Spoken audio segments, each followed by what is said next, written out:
I know the people online can't see this, but this is locally, you guys can see this. So I am, about 3 weeks after the conference last year, I get an email from Paul Dose, the organizer of this conference. And the title of the email is Thoughts, ? In the body of the email it says, see attached JPEG. That's it. So I read this and I can't for the life of me figure out what the heck he's talking about. So I write Paul back and I say, Paul, can you explain this? Now, you have all heard Paul speak. So it is at no end of irony that Paul's emails are notoriously short, to the point of cryptic. There are no rabbit trails in Paul's emails. So I write Paul and I'm like, Paul, I have no idea what you want from me here. And so finally Paul writes me back and he says, is this hot? Is this a little too hot? A little, yeah. Can you turn me down just a touch?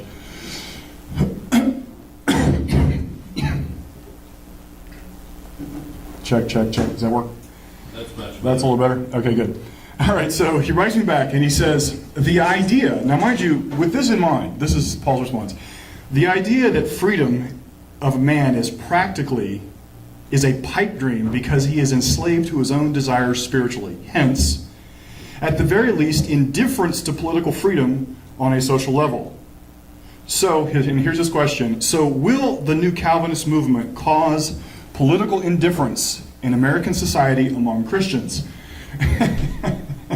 And I'm like, oh, I get it. So then I go back to this, and for those of you online, you can't see this, but this guy, Mark Ray, I get to use the cool pointer now.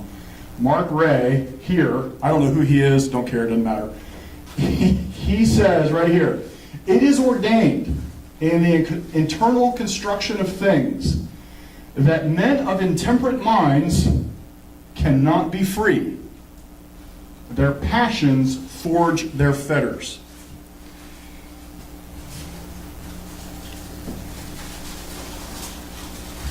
And this is when I finally understood what Paul was after. He's interested in me commenting on the impact of New Calvinism on American culture, what it is trying to do. Now, of course, this Mark Ray is actually quoting a guy by the name of Edmund Burke. You can look him up. He's not really an enigmatic character. But Edmund Burke held the fundamental assumption about human existence, and this quote, ultimately that the nature of man requires that man can only be governed by a totalitarian government, that the function of government is human restraint. So anyway, Paul is asking me to weigh in on this particular issue, and my response was, yes. I'll summarize. Yes. This is exactly what the Neo-Calvinist movement is going to do. Now, my email response to Paul was about 500 words. I gave a detailed explanation, and it turns out it is, well, I gave that explanation. I won't tell you what I said. And so then I send that off to Paul, and Paul says to me, this would be a perfect progression from this year to next year. This could be your 2014 thesis for next year's conference. So, this is exactly what we're going to talk about. The Edmund Burke comment and its specific impact on the progression of American thought, where we are. Now, of course, the flyer says that I'm going to talk about National Socialist Germany. That is true. We are going to talk about that. But before I get too much farther into this, I actually guess I do need to make some introductions. My name is John Immel. I like to introduce myself this way. I am no one from nowhere.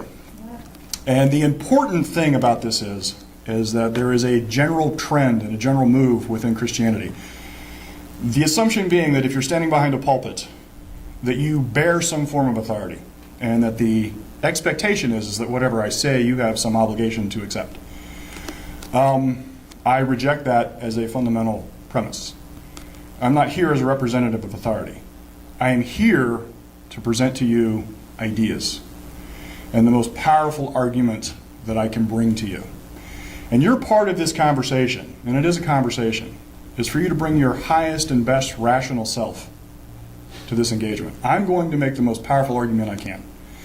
And I want you to engage your brain and to think and to analyze and to find out what is correct, what is true. And if I've done my job well, you will end up agreeing with me. Because I believe I hold right ideas. But here's how this works. If you can find a flaw in what I've said, then you have the ability to say, hey, John, now here I think is an adjustment.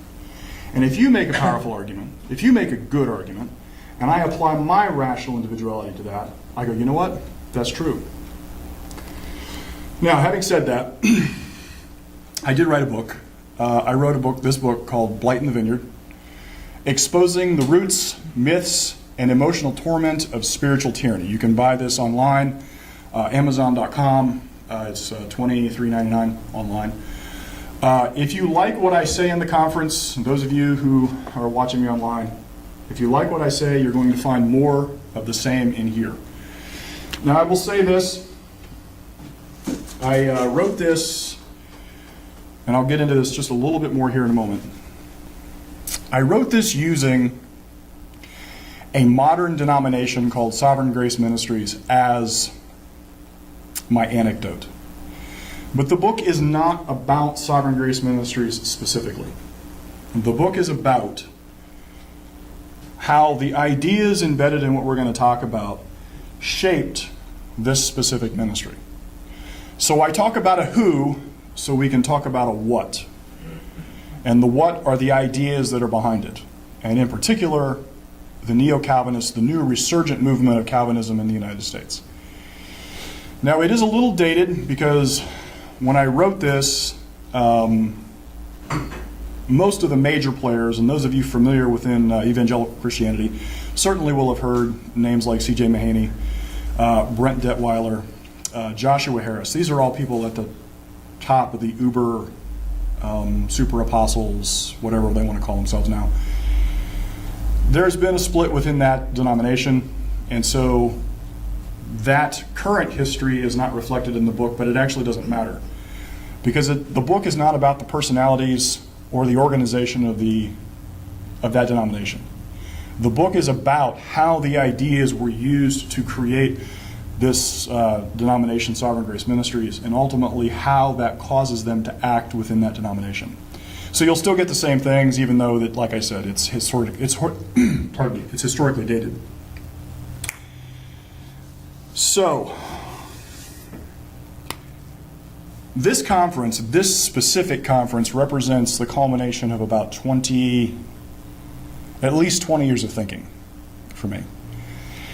And to give you a sense of scope, which is what I think I do best, I think I give people the framework best. I need to actually talk about me personally a little bit. I got born again when I was 15. So my exposure to Christianity is going on 30 years. Now, I got born again and became immediately a part of a Brethren church in Eaton, Ohio, actually not too far from where we are now. And my introduction to Christianity was dramatic. I'm confident there are people that can tell you about my life through my high school career. But I took Christianity seriously. And I invested in Christianity. I invested in what I believed to be the truth with absolute commitment. So by the time I was 18, I was fully invested and fully committed to Christianity, modern American Christianity. Now I'm going to make a distinction here. Modern American Christianity, Christianity in America, and we'll talk about this much later as a historical development. Christianity is in America, Christianity first had the opportunity to disagree, to fundamentally diverge from the historic Calvinist roots. And starting in the early 19th century, in the United States, a unique brand of Christianity showed up, and that was the Pentecostal movement. And the Pentecostal movement was a renewal movement, a return to the gifts of the Spirit, speaking in tongues, healing, and a very immediate, very specifically present kind of Christianity. And it was rooted in, and it had some of its intellectual roots in the Wesleyan movement. And they rejected determinism, they rejected predestination, and they believed in free will. Now, when I say charismatic and I say Pentecostal, unfortunately, there are some profound limitations to those definitions. Because there really is no formal definition of Pentecostal and no formal definition of charismatic. I can tell you what they tend to emphasize. Well, all renewal movements are necessarily movements of personality. Most of the early revival movements in the United States came from men with specific messages. John Alexander Dowie, John G. Lake, William J. Seymour. If you have any interest at all in learning the evolution of charismatic / Pentecostal movements, these names are going to be at the top of the list. Now, by the time we hit, fast forward probably about 40 years, we're now in the middle of a resurgent charismatic movement called the Charismatic Renewal. And it was Pentecostalism all grown up. And one of the primary and leading figures of that time frame would be men like Oral Roberts. One of the first men in the history of the world to impact the globe by mass media. Now, when I came into Christianity, this is around 1981, 82. The charismatic renewal was still unformed. There weren't really mega churches as you and I know mega churches. We were still back then arguing whether or not you could have guitars in church, whether you could have drums in church. Now, today, if you don't have contemporary music and guitars and drums, nobody shows up. But back then, people were going to war over whether or not you should have a guitar and an amplifier. To give you some sense of proportion of how far we've come. Now, mind you, by the time I'm 19 years old, I end up going, for a series of reasons, to Oral Roberts University, thinking that I would arrive at, say, charismatic utopia. People that believed with me. I had most of my young life, I took, the idea of taking the gospel to the streets very seriously. And so I was very much on the front line. And the nature of social hostility, I had experienced that. So I was tired. And so I was looking for a place where I could fit in and blend in. Now, unfortunately, my personality and who I am pretty much eliminates that as an option. So I get to Oral Roberts University, and my love is, of course, ideas. And so I find myself terribly attracted to studying theology. My degree is in systematic and historical theology with a minor in Old Testament. What that basically means is that the sum of my education, my bachelor's degree, was in church history, the progression of church doctrine, and systematic theology. Now, the funny thing about Oral Roberts University was this. I get there thinking that I would necessarily fit in, and that many of the doctrines that I had grown up learning and investing in, that they would be reflected in the School of Theology. You have Oral Roberts as the icon, the School of Theology then therefore, and mind you, this is not Bible school. This is a real, genuine, committed School of Theology. Well, haha on me. I get into the Department of Theology, and the department head at the time was Siegfried Schatzman. And Siegfried Schatzman was a Calvinist, a committed Calvinist from Europe. I think he was from, not Germany, the country that stays perpetually neutral. Switzerland. I think he was from Switzerland. I could be wrong, but I think that's where he's from. So he's a committed Calvinist. Now, mind you, most people make this fundamental mistake. They assume that Calvinism is somehow negotiable, that we can somehow pick and choose which parts of Calvinism we want. And so then they try to hybridize a lot of these ideas. And in particular, when confronted with the charismatic movement, the doctrines that are most consistently ascribed to that renewal, people tend to think, well, we can kind of pull them in, but this is really the true core of the gospel.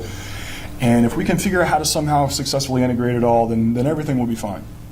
This is false. It's not possible. It does not work, and we're going to eventually figure out why. And on many levels, Dr. Schatzman was a super nice guy, but he was a committed Calvinist, and he organized the Department of Theology around that body of idea. And he knew he had an entire student body committed, for the most part, to the Pentecostal charismatic concepts. So he was patient, but at the end of the day, in his mind, real theology was rooted in Calvinism. Now, herein is the implicit conflict. You would go to chapel Tuesdays and Thursdays, and the charismatic speaker of the day would blow through and say whatever they had to say, and the theology department, who sat physically, if you can imagine this, in the Mabee Center, would sit up here, and I could physically see them, and without fail, they were universally outraged at whatever was said up front. And I will never forget the day, I think it was the leader of music, stands up in front, and he's leading worship for the student body, and he stops, and he says, now everybody clap, because when we clap, we summon angels. I can see by some of your looks, you're like, what? Exactly. That was the kind of doctrinal output that very often came from the front. Now, I'm not saying that it was universally bad. I'm just saying that you could hear things like this. And the theology department would react mightily. So I was dead square in the middle of the ongoing fight, the power and the effectiveness of charismatic style doctrines, and the critique of pure, well, effectively the only form of academic theology that is for Protestantism. So now I'm going to fast forward through about a decade. Of course, I graduate and I have no home. Charismatic churches don't have any interest in what I've learned or what I know. But by the same token, I had spent an entire college career addressing the fundamental problems that I saw with Calvinism as such. Combating those arguments, being aware of those arguments, writing endless papers on those arguments, defending those papers against myself and the entire classroom. So I am no stranger to the fight. By the time I get to Washington, D.C., the Washington, D.C. area, specifically Gaithersburg, Maryland, I am now 26 years old. And I land on the doorstep of a then People of Destiny International. Now, for those of you who don't know, People of Destiny International eventually becomes Sovereign Grace Ministries. But this is still them in their sort of infancy. They have become sort of a national player, but they have not made the dramatic move from where they were as a generally charismatic-ish church. They believed in speaking in tongues, laying hands on the sick. Now, granted, there was very qualified doctrine from their church, but they still practiced it on some level.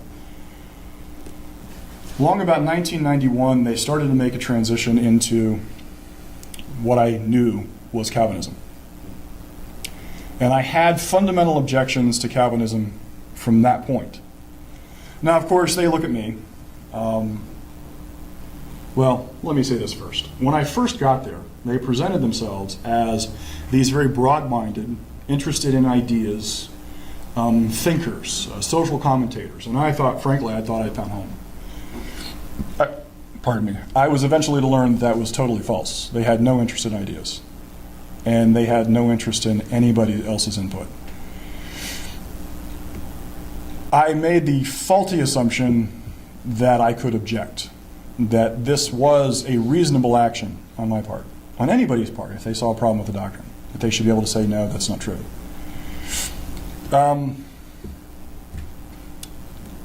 This, of course, embroiled me in all manner of church conflict, to the point that they eventually told me I was deleterious. And, oh, by the way, why don't you go out and start your own church? Which that has never ceased to amaze me, the irony. By the way, you're deleterious, which means, if you don't know, evil, wicked, pernicious, and destructive. You're deleterious. But by all means, go out and start your own church. To this day, I think that's hilarious. Yes, by the way, we can't control you, but would you really go out there and wreck everybody else's life?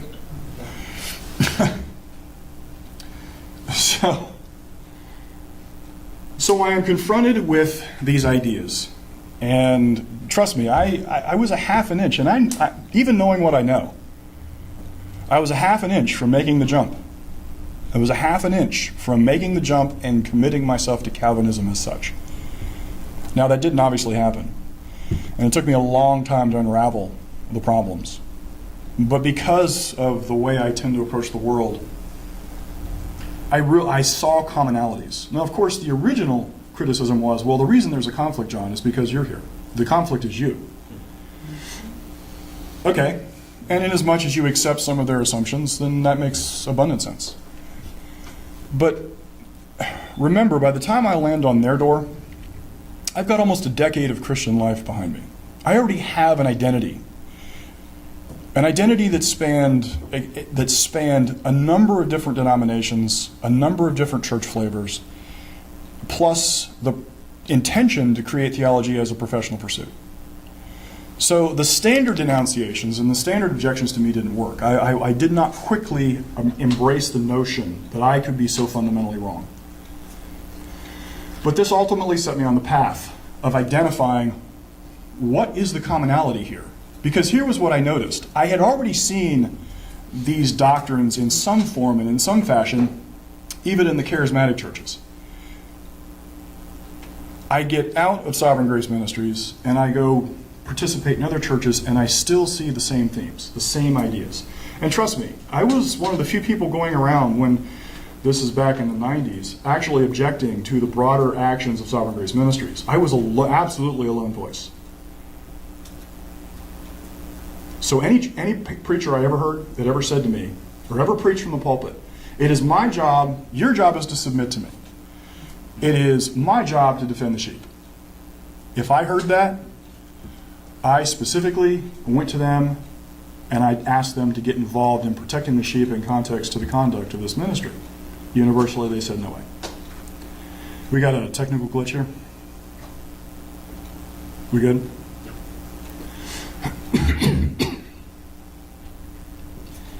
So I see these themes creeping up consistently, and fundamental to them was the doctrine of submission and authority. The presumption that select men had the moral right to dictate to me intellectual conclusion. And that concurrent with that submission, that they were somehow uniquely qualified to understand the truth, and nobody else really was. And that by virtue of that authority, that they had the right to treat me however they chose. I didn't care about however they qualified that justification, at the root, that's what they presumed. And if I was not willing to embrace what they said, it was a moral failing on my part. And the presumption is that the moral failing began with me. And for a while, of course, I accepted the presumption that the problem was me. But then I realized, wait a minute, this stuff exists whether I'm at the church or not. There's only one other common denominator, and that is the doctrine. Well, I had enough historical background. My degree made it possible for me to understand the evolution of Christian thought effectively from the 1st century to about the 18th century. And I had enough church history background to understand that this was actually not uncommon. once I identified those fundamental elements, I realized this has happened before, and it's happened over and over and over. And so I said to myself, I finally had to ask myself, how is it possible that the church finds itself in bed with tyrants or abetting tyrants or as tyrants itself? And let me catch up on my slides here.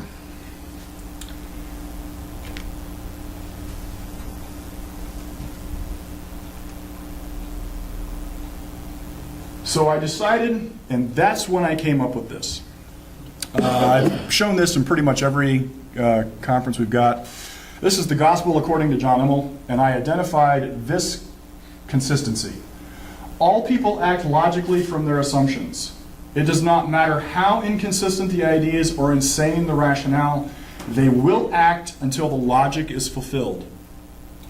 Therefore, when you see masses of people taking the same destructive actions, find the assumptions and you will find the cause.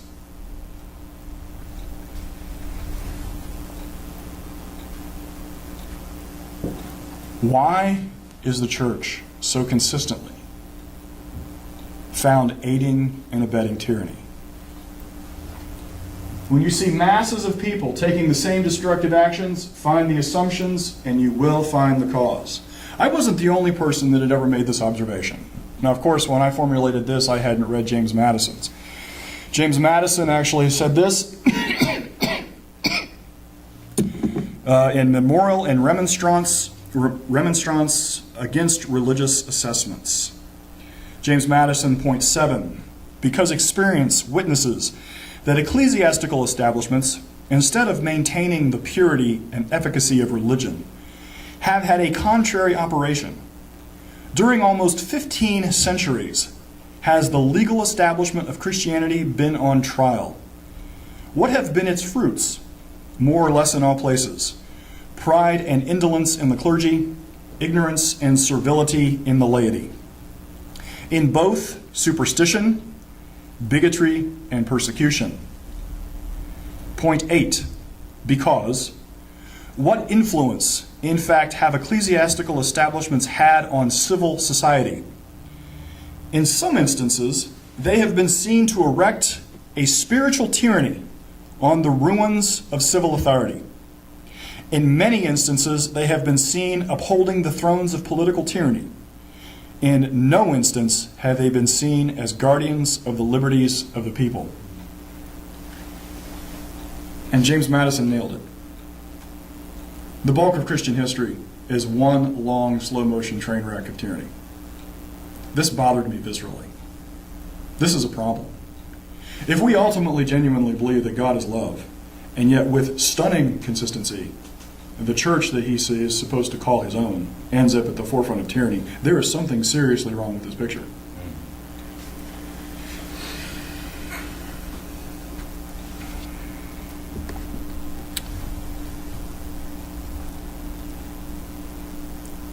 Of course, like I said, we are going to talk about National Socialist Germany. But for me to do that, I need to reclaim being able to talk about Nazism. For the most part, the moment you say Nazi, it is tended to believe, people tend to assume that it's pejorative and that you're describing someone who is a jackbooted thug, and the tantamount assertion is that you just want to start sticking people in ovens and killing them. So on some level, I understand why the discussion of Nazis has become taboo. People who don't know what they're talking about tend to toss around the accusation without any real association or attachment to reality. But this is actually not, this doesn't really explain why the discussion of Nazis is so taboo. And I have a conspiracy theory. And I'm going to tell you my conspiracy theory because I think it bears directly on what we're going to ultimately talk about. I am stunned at the veto power people believe they have when we discuss Nazis. How quickly they are to dismiss the discussion. The National Socialist Germany is an instructional morality event of epic proportions. Let me put it to you this way.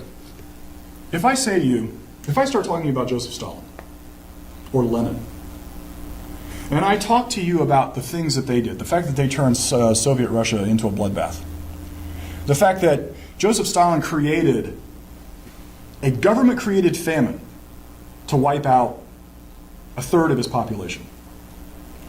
If I talk to you about the fact that they had concentration camps,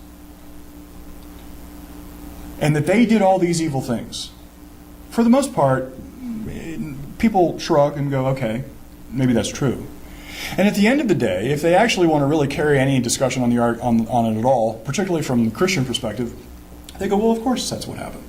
It was a bunch of atheists, and you know that if you abandon God, then you don't have any foundation for morality, and if you don't have any foundation for morality, you get to act whatever you want. You know, a bunch of atheists, secular humanism, all those bad things.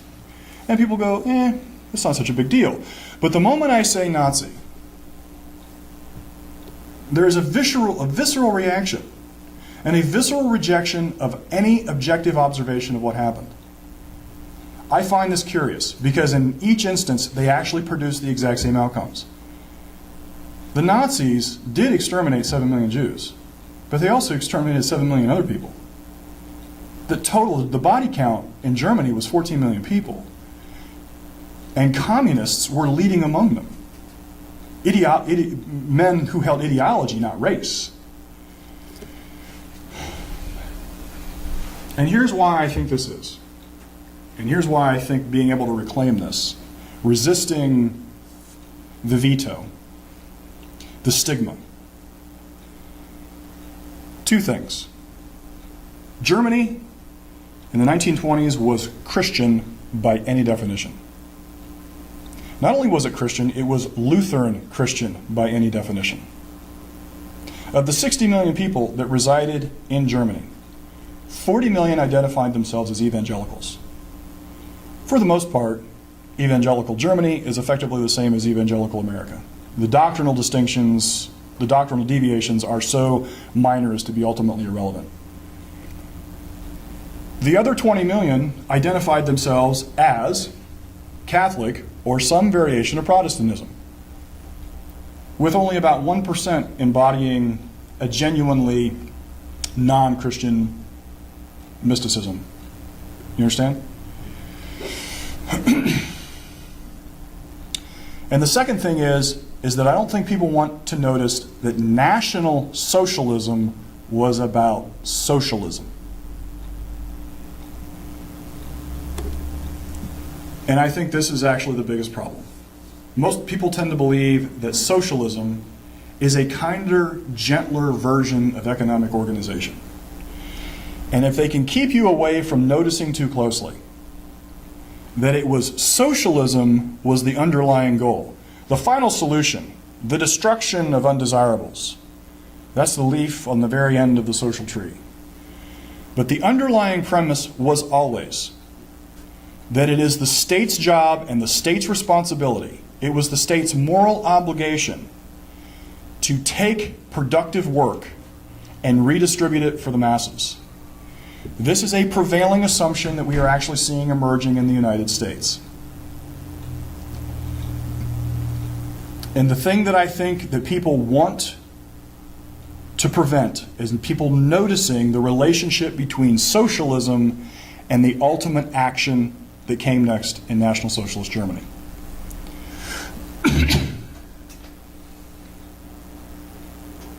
Of course, I firmly reject the notion that people have the right to veto this conversation. It doesn't make me a nut. All I'm doing is making an observation of the content of history.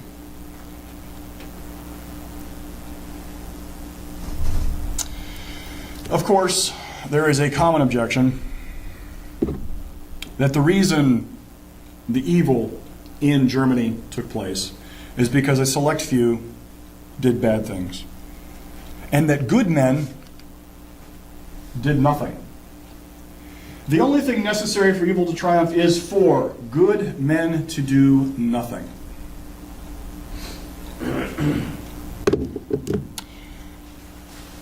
Does this explain what happened in National Socialist Germany? I'm going to let you ponder that question. Before we can genuinely answer that question, we need to do some serious remedial work. We need to understand what shaped Germany in the 1920s.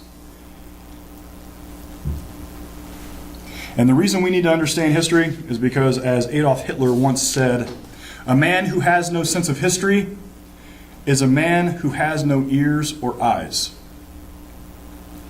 Now, for me to do my job, I'm going to have to introduce you to philosophy. I see some new faces. You guys, some of you have seen this before, but I need new ideas, fresh ideas, different ideas need to be repeated and repeated until people grasp the implication. Of course, in Christianity, the moment somebody says philosophy, their minds immediately jump to Paul, talking about vain philosophies, and they go, boop, punt, and this conversation is over. Well, there are vain philosophies. There are philosophies that the nature of their formulation is vanity. That is true. But the concept of philosophy, the study of philosophy, is the integration of ideas. I need to get my cat pointer here. Hang on. Philosophy is comprised of these 5 disciplines. The first one is metaphysics. The second one is epistemology. The third is ethics. Fourth is politics. And the last one is aesthetics. Here is an explanation of what this means. The nature of existence is metaphysics. How man knows what he knows is called epistemology. How we value what we know is ethics. How we interact with people is politics. And how man creatively reflects his existence back to himself is called aesthetics or art. Now here's the thing.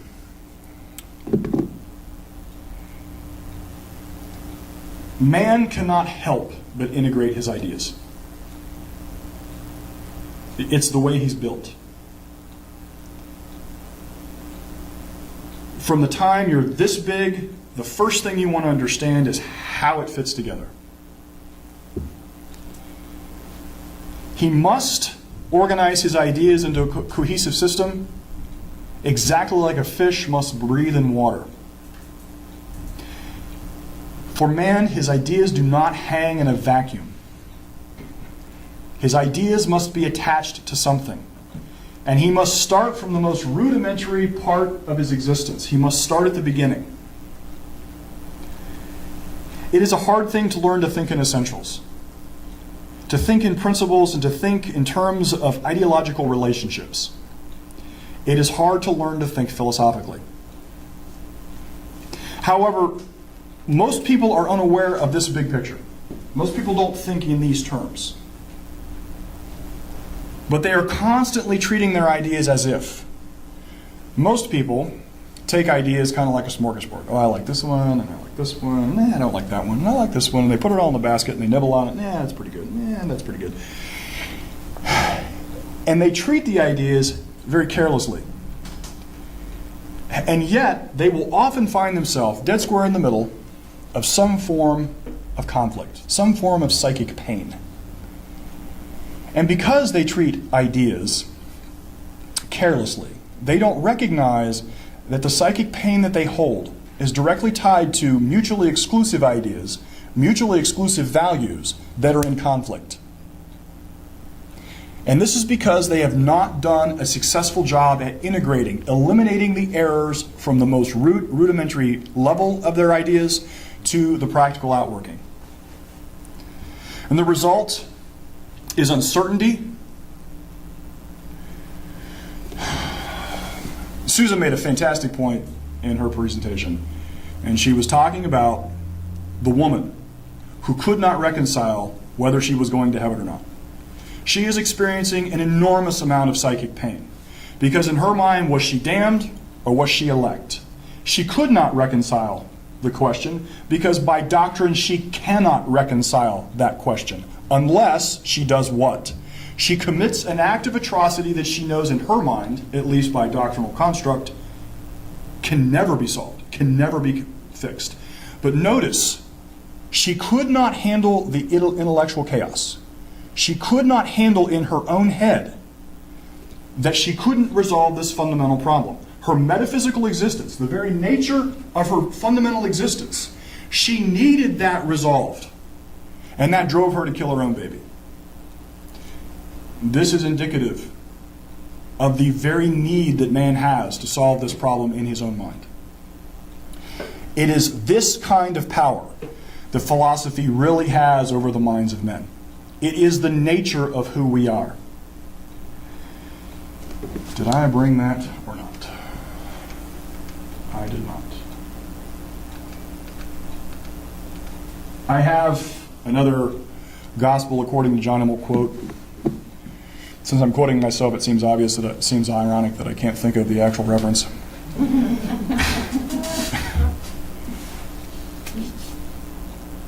Man abhors chaos like nature abhors a vacuum. Man cannot abide intellectual chaos. He must order the nature of his world. And the anecdote that Susan identified, the reason people went insane, the reason there was so much psychic pain in the Puritan world, is because the nature of the ideas, the full philosophical statement that is Calvinism, drove them to ideological chaos.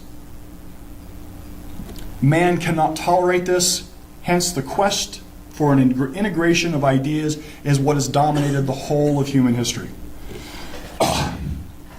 Pardon me. So philosophy is the process of learning to think in integration, learning to think in putting things, ideas together, learning to see essentials, learning to think in principles, learning to be aware of how you integrate your ideas. Don't treat ideas carelessly. Learn to identify, wait a minute, if I believe this, and I believe this, you realize those don't go together. There is a conflict. And the moment you experience psychic pain, one of the first things man tends to do is to go, oops, I don't like that reality, poof, and he punts the inconsistency into the abyss. Man's greatest vice is his determination to look at reality and go, you know what, I don't care. To wipe reality out of existence. To take what is and just go, you know what? I don't like that. In a recent blog conversation,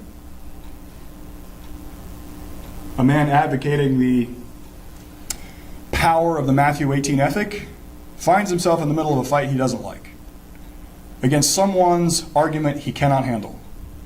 And his response was to go, you're dead to me. To solve his intellectual problem, what did he do? He wiped that man out of existence. This is man's greatest vice. I will introduce one rabbit trail. If you read the first chapter of Romans, it is man's determination to look at reality and wipe out its causal relationship that sends him into depravity. Rabbit trail, I'll let you chew on that.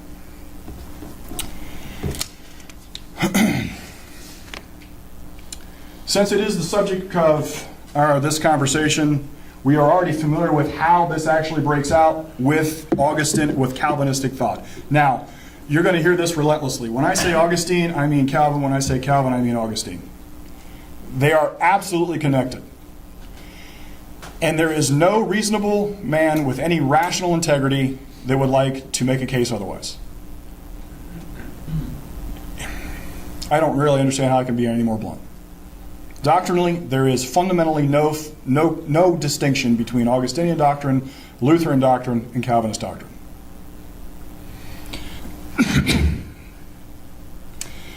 So, Augustine says, what of man's basic metaphysic? Man is corrupt.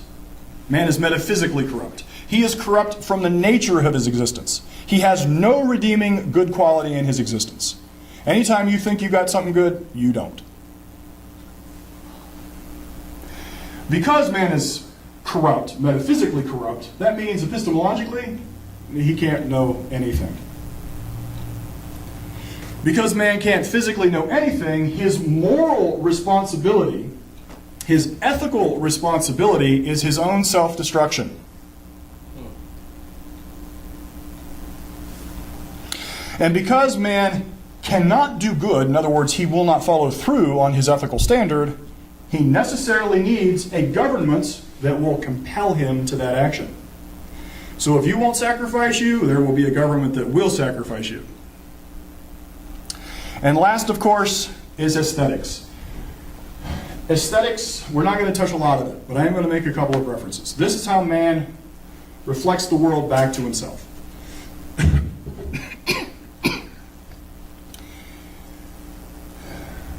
Let me see if I can figure out how to say this quickly. Man needs a means by which he refuels his existence. And he needs a means by which how he takes his most rudimentary assumptions about his life and he puts that into a form that when he looks back at it, he is refreshed. This is the roots of aesthetics. However, if you presume man's metaphysical corruption, and you presume all of these fundamental things that Augustine presumes, what kind of art do you create? You create churches lined with gargoyles. You create Dante's Inferno, where the nature of your art specifically reflects man's catastrophe, destruction, impotence, fear, terror. All of that is, all that anxiety, all that neuroses, all that psychoses is what is reflected back. So your art will always follow your most rudimentary philosophical assumptions.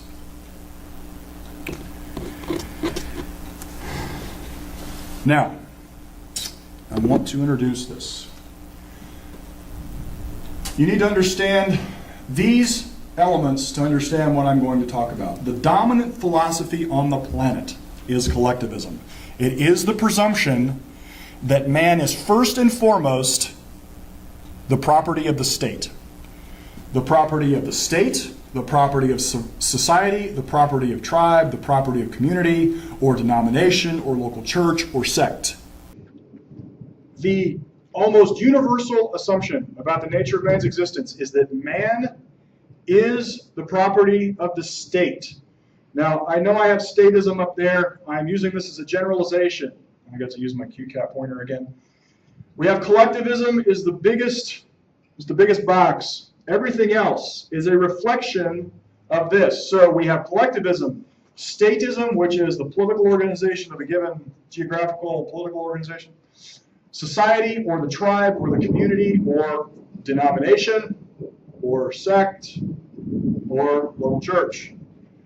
The presumption is that man is by design a part of this. All right? Now,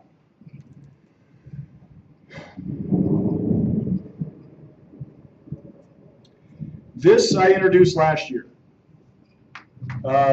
If I may be so bold, this is my contribution to philosophy. I've never seen this anyplace else. I think this is a John Immel original.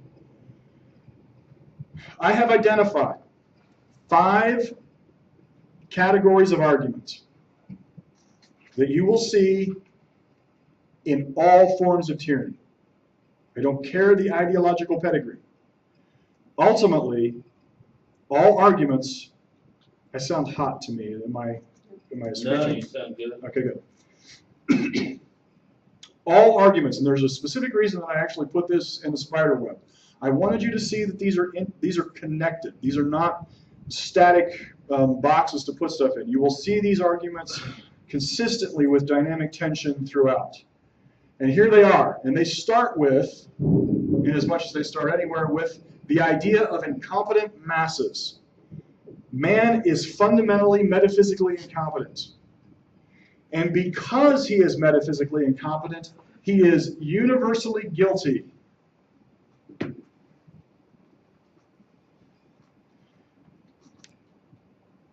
In the Augustinian construct, this is the foundation of Augustine's construct. Man is metaphysically a sinner, metaphysically morally reprobate. He is universally guilty. He can never escape his guilt. It doesn't matter what action he takes. And because man is this and this, it requires that he has a government that dictates good. Once we get to the government stage, the government organizes everything around. The government must first abolish ambition. And what I mean by this is the government must first abolish individual initiative. Man can possess no individual self-motivation. The self must die. And once it succeeds in abolishing abolition, its specific goal is collective conformity. You will remember this here. This right here. This is the goal. Oops. The goal is utopian prestige. In every collectivist ideology, you will ultimately see the proclaimed ideal is some utopian ideal, whether it's the Marxist workers' paradise, whether it's the Gaia, the utopia of Earth, nature rule, nature worship, whether it be heaven, Racial purity. racial purity. It's always some utopian ideal that has no material expression. In other words, you'll never see it here. Now, I want to go back to, I have one more point that I want to make.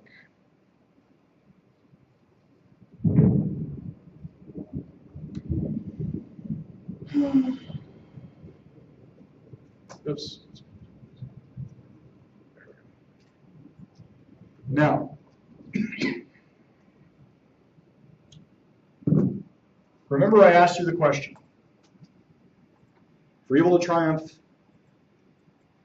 the only thing necessary is for good men to do nothing.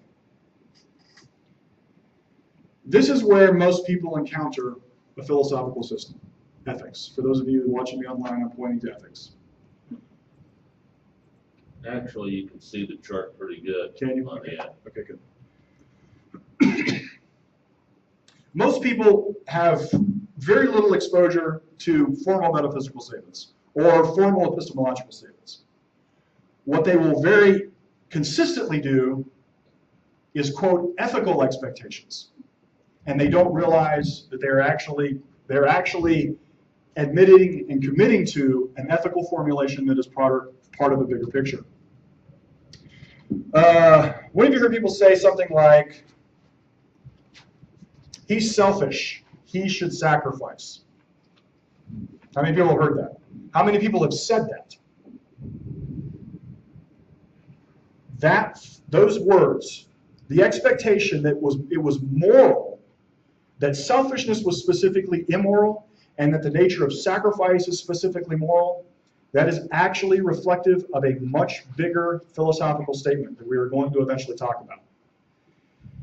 Usually, a culture's social values are expressions of ethics here.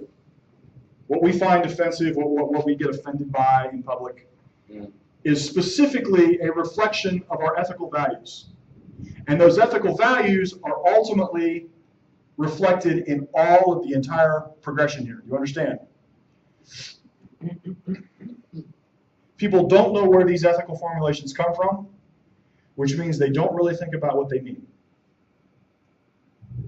But when you hear such comments throughout a culture, they are reflecting a full integration of a root philosophy. Now, ethics is where man experiences a political or philosophical formulation.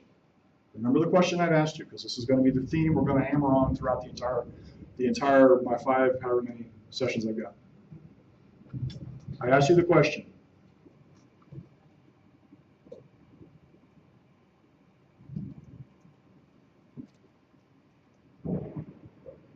The only thing necessary for evil to triumph is for good men to do nothing. Ponder that question and in light of that right there. All right? That's the first section.